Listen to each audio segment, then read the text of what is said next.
Hi. We're a few days just past the equinox, the fall equinox here in the north where I live. And it's a beautiful time of year. Here it's the beginning of fall, but it's also one of those times where the light and the dark are equal all over the world.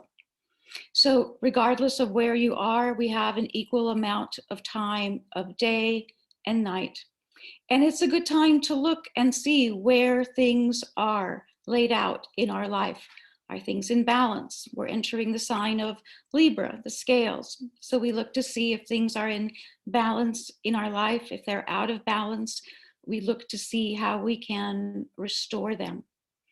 And alongside that, I was remembering that a few months ago, in one of the seminars that I did online, we talked about the people of the great eastern sun and the people of the setting sun.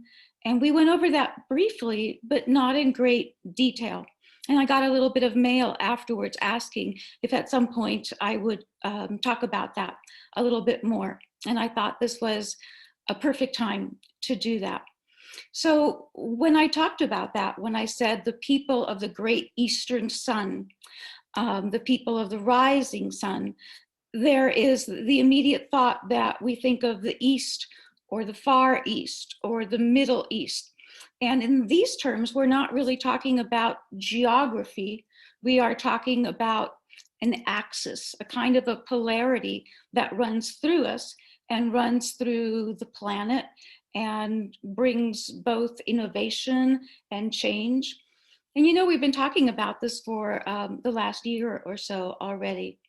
So when I talk about the great eastern sun, the great rising sun, or the great arising, it means in essence those of us who are able to transition more easily to the new, or almost are saying, oh, I was waiting for this time.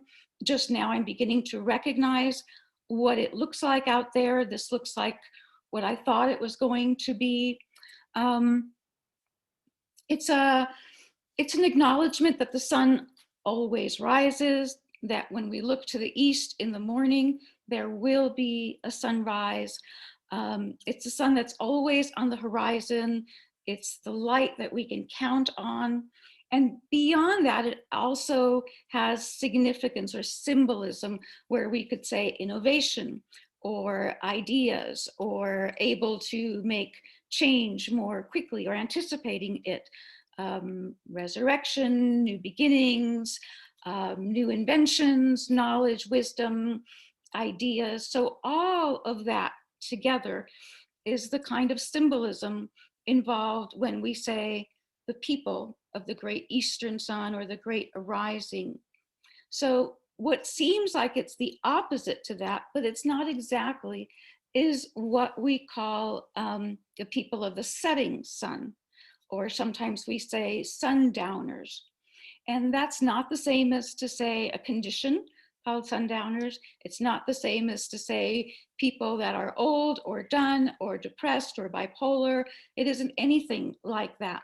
It is more to say the people who have taken the long way around, the scenic route, people who have lived perhaps many lifetimes, so that when people of the setting sun look at things, they would say, this isn't new. I've seen this before. I remember this. I've been here before. I know what to do because I've seen it unfold this way or a similar way before. So the people of the setting sun have a different matrix, a different axis within them that guides life accordingly. So again, you might say old souls or mature souls. And on the outside, it might look like they're people who prefer that there not be change, or people that would rather that things stay the same. And people that say, well, this is the way we've always done it, or this is the way we should do it when it looks like this. And it's just a different point of view. So here we are then at this time where we could say that both are equal. They're both valid. The people of the great eastern sun, we could say that they are younger or younger souls or have more energy. They also have a lot of strength of ideas, perhaps. They may seem like they are right, or they know what's happening, or they know what to do. And the people of the setting sun might say, go slow. The wisdom is there, and you'll find it if you take your time. So this time of year, my suggestion is to take both of these ideas and hold them within you, not so that you choose one and say, oh, I fit into this category, not the other category. Try them both on under different circumstances. And at this particular time of year in September, try them on again in the spring equinox or at the next one, and see how it feels. See how it feels. Do you feel eager for the next moment, eager for the next new invention, ready to trade in one life for another? Whatever is on the horizon is welcome. I'll take it. I'll take the new. Or are you the more, let's take it slow. Let's take a look at where we've been. Let's see if the new way really makes sense.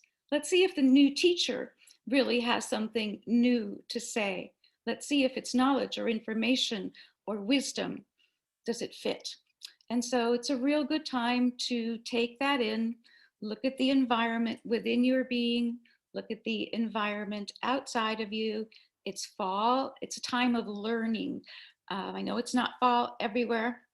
It's a time of coming into your own.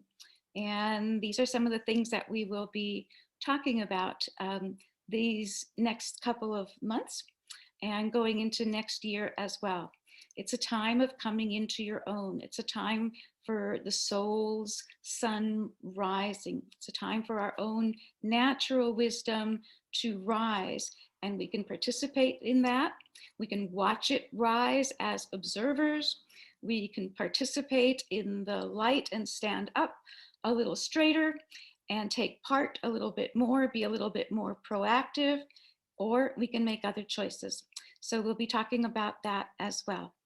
So greetings to you, from me to you, from here to there, wherever you are. I always celebrate the fall, but if where you are, it's in the Southern Hemisphere and you are welcoming spring, well, that's my next favorite time of year too. So I'm celebrating with you as well.